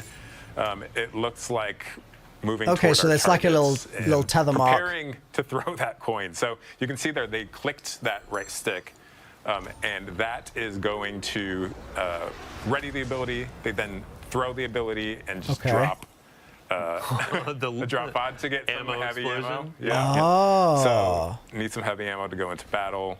And Tom, before we were hopping in here before the stream, we were talking about like the size of the maps and how, as an invader, like the first few runs you might feel maybe a little lost because there's a lot of space to cover. But as you get more acquainted with Europa or Venus or Mars, you can find better paths to get directly to the combat. Right? Yeah, these are some of our bigger maps we built. They're more comparable to like our larger public spaces that we built in Destiny. And again, there's 6 of them, and like there's any number of arenas these PvE players can be in that you're going to be. So our invader just wiped one out with the Thunder Crash and tried to hide and throw out the beacon for the Walker. The Walker, yeah, or the Imperium Behemoth, as we call it. But then got needle stormed right before they could jump into it. That was incredible. So that's one of those strategic moments of like, how do I put the chess pieces down? How do I approach this and all that? That was interesting because they invalidated that beacon, right? Yeah. Before they could use it. So the timing was impeccable. Oh man. Oh boy, what was I just talking about? The size of the maps. Yeah, in rewards, I wanted to ask really quick too. So as you're wagering, you add more and more. Is there like a cap? Is it double the amount of rewards, or do you have? It goes up to triple. So each additional death mark you put down is we'll double or triple it. Here we go. Try again. Here we go. Jumping in. We're already taking a lot of damage. And the more I don't know if he's gonna do it. Oh, he bailed. Did they get him? Who got who? Oh, we had so many conversations leading into this of like, hey, we need to make sure Nate hold back a little bit. And now I think one of our gameplay folks is just like, oh, Nate, you're mine. Deleted. Yeah. No, going back to rewards, the better you do as an invader, the more rewards you're going to get. So each kill, each crest you put on the scoreboard, it equals more rewards. And then those get multiplied by your wager. Nice, okay. All right. So Invader got defeated twice. Appreciate you, Abs. You said 3 lives? 3 lives. And then you can see up at the top of the screen it says Invader present still. So they're oh, he's coming back for revenge. And it's immediately shut down. Damn. With the 3... I'm never going to let Nate lose this game. with the 3 coin wager too, or the 3 death mark wager. He made a little bit there. Good job. So that's the, I'm going to put a little elbow in the ribs, the gambit you're taking. Ha ha ha ha. So, all right. We've gone through some Renegades content, rewards, all that kind of stuff. I would love to shift focus a little bit to our general rewards update. So in the portal, in a bunch of different activities, we're going to have some new weapons that we're offering. We also have an armor refresh for a bunch of our activities. And Bjorn, I'm going to put the spotlight on you. So starting with our Vanguard Ops sort of armor set, this is going to be earned through Solo Ops, Fireteam Ops, and our new Arena Ops activity, which is bringing back 6-player activities to our portal, which is really exciting. Nice. It's going to be kind of like your militaristic, hey, I'm a grunt. I'm getting in there. I'm fighting the dark forces. The weapons, Bjorndal, up front, we have a new pulse rifle. What do we got? Yeah, it's a new arc rocket frame pulse rifle. So you have an energy slot option now to go with your retrograde. A lot of excellent perks on here. I know a lot of people love the arc perks on weapons, and now you'll have it on a rocket pulse. And then we have a fusion rifle and a sidearm, correct? Cool. And then we do have some weapons that we're not showing in this stream, so stay tuned for launch. Okay. But next up, we're going to have our Pinnacle Ops. So in our previous season, it was a kind of streetwear samurai, and this armor theme is Kendo. Cool. And then we have 2 returning weapons that I know players have been pretty excited about seeing in the past. Some new perk combinations, but also a new heavy crossbow. Yeah, so this is a new Void crossbow to kind of fill out our elements. Yeah, for the big crossbow fencing now. vibes. And I think this one can get box breathing, which is new. Should be pretty good for what crossbows do. Oh boy. So box breathing, aim down sight, get extra damage, and then run up to the enemy. Box breathing doesn't apply to Serrated Edge, but you pull the bolt back out and do some more damage. That'll be a fun loot. Next up, Crucible. So this armor set is actually pretty fun. Over the years, we've done thematic sets tied to weapon foundries. So in the past, you've seen Hake, you've seen Tex Mechanica, and now Suros is up to bat for the Crucible, and Shax is going to be handing these out. We also have some weapons up to slate. Fusion Rifle is a returning favorite, I believe. Yep. Yeah, Riptide's coming back. We have a new aggressive Void hand cannon and a high-impact machine gun. Awesome. And then let's see, last but not least, Trials of Osiris. So another offering for our PvP audience. A few eagle-eyed players may have seen this armor set yesterday, a little sneak preview, totally planned. But yeah, we have a new armor set for each class, and as you can see, coming back with the glows, so as you get more wins on your card, Hideous, you can unlock gold or red or blue. But that's fine. And then we have some new weapons that are coming as well. Yeah, like this lightweight Void Pulse Rifle with your favorite model. I admit, since the set came out on the moon, Eris, all the crufty bits on it, cleaning it up, having I know, sorry, the what leopard frame type print. did you say? Lightweight. Chef's kiss. I cannot wait. And then I believe also we have a preview of a hand cannon. Now, one of our folks on the gameplay team over here was whispering in my ear day by day, night by night, that these rolls are going to be a bit juiced, right? Yes. Bro, yeah, the leopard print is criminal. A pretty juiced hand cannon. It's got perks for both PvE, PvP. It's a strand 140. You can get stuff like Lone Wolf Precision Instrument or Slice Explosive Payload. So you have a lot of options to pick for both PvE and PvP. Awesome. Yeah, and across all of our activity types, we're trying to sprinkle out some things that players will get excited about. Not just, oh, I'm going to go into PvE to get the PvE gun. Like, there are some PvP roles out there that you can get from your Fireteam ops. There are some PvE roles that you can get from Trials. And that doesn't even cover what we have coming in the dungeon, too. Before we do a little dungeon teaser, I do have a quick announcement as well as we're rolling through the list. Okay. We have an open access week that's coming on December 2nd. So for any folks out there that haven't played The Edge of Fate, that is actually going to be included in this open access week. Oh. So if your friends haven't played, if you haven't played, hop in, check out the beginning of our new saga, and earn some cool loot on the way. It's available to all players for that week, and it also includes some previous content as well. W and other. So that's so good. That's so good. Like, that's so good. Edge of Fate is, for all its flaws, a really, like, the story of Edge of Fate is really cool. So to get open access to that, W. Yeah, like, for people that are considering Renegades and they're like, whoa, what if I've missed Edge of Fate? Now you don't have to miss it. That's so good. See here. Dungeon. We want to talk about the dungeon. So, talk to me. Equilibrium. This is going to be our new dungeon. The race begins on December 13th at 10 a.m. So that's the second Saturday. We've already announced the time, but if you haven't penned it in, if you haven't gotten your fire team together, get ready for contest mode. Yes. For those that don't know what contest mode is, on day one, right at launch, this is going to be a very difficult difficulty tuned for competition. Yep. So if you want to go and try to be the world's first completion, this is your place to shine. And if you win world first, we have a cool trophy or some goodies for you. So contest mode is going to be available for the first 2 days, 48 hours of the dungeon availability. You can earn a really spicy emblem and some cool stuff as you go through that. And after world first has been declared, we will also have normal mode. So if you want to give a pass on some of that harder difficulty content, you just want to dive in and see what's on offer, that'll be there for you. Before we move on, we actually have a fun trailer to show. We can go ahead and roll it. 6. So this Everything you've shown me. is the dungeon trailer we saw before. I've marshaled a new Imperium to snuff out the light. It's a great environment, I have to say. It looks so good. My violence is yours. You know what comes next. Give me strength.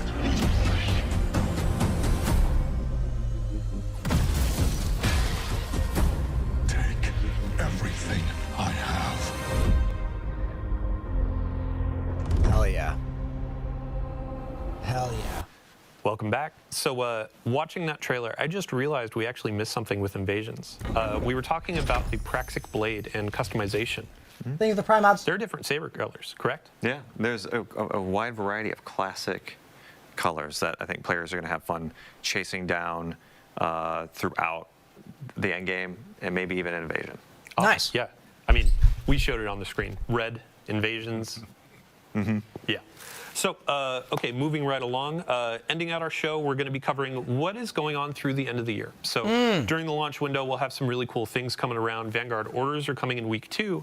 And then after that, we're going to have the Dawning returning. So this is our winter celebration, our event, inviting Guardians to hop in, play some activities, get some fun rewards, and bake cookies for their favorite vendors in our tower. So Tom, just a really brief description for folks that may not know what the Dawning is. Yeah, so the Dawning, you slay our enemies, you collect them as ingredients, and then you bake them into delicious treats you feed to your friends in the tower, like Zavala, and he's just got thousands of Galar-doodles raining down upon him, and I like he this gives you armor. a gift in return, which could be, a spicy weapon roll, or you might maybe get some bright dust from some other pursuits and get this totally cool Winter Wolf armor. Yeah, I mean, I feel like Drifter is outside, like, ooh, you're putting enemies into the cookies? But, yeah. It's totally a Drifter thing. Right. The Winter Wolf set, this is going to be available for Bright Dust just by playing the game, or if you want to snag it from Eververse for silver, go right on ahead. But also, on top of this cosmetic, we have new weapons that are going to be a part of the Dawning. Yeah. Yeah, so we have a burst linear fusion rifle, a breach grenade launcher, and a precision sidearm. And then also with this I can't keep track of all the new weapons. I can't do it. It's like covered in ice, and then as you fire, it'll slowly melt away the ice. That's cool. Oh, perfect. Sick. All right. Okay, that sounds and cool. Sorry, I have one correction being whispered in my ear. Dungeon race starts at 9 a.m. Daylight savings time strikes again. Gets us every time. Every time. Oof. All right. So with that Dawning preview over, we are at the end of our show. Thank you so much to everybody for joining us today. Okay. As I said earlier, it has been a monumental effort. A ton of folks throughout the team have been crafting this experience, collaborating with Lucasfilm Games, and really just making something for you, our players. And we really, really hope you enjoy it. So thank you for coming. We're going to kick it back to our launch trailer here in case you missed it at the top. And again, if you missed the Vidoc launch trailer, check out our YouTube. And after this, stick around. We're going to be handing it off to one of our community members, Leopard Stealth, a friend to us for many ages, a guardian of all time. But also, I don't believe he existed before 2004, I've been told. So 04 or bust. Thanks again, everybody. We'll see you next time. Okay. Overall thoughts, right? I think the fact that we got 2 Vidocs is so good. It's so good that we got the 2 Vidocs.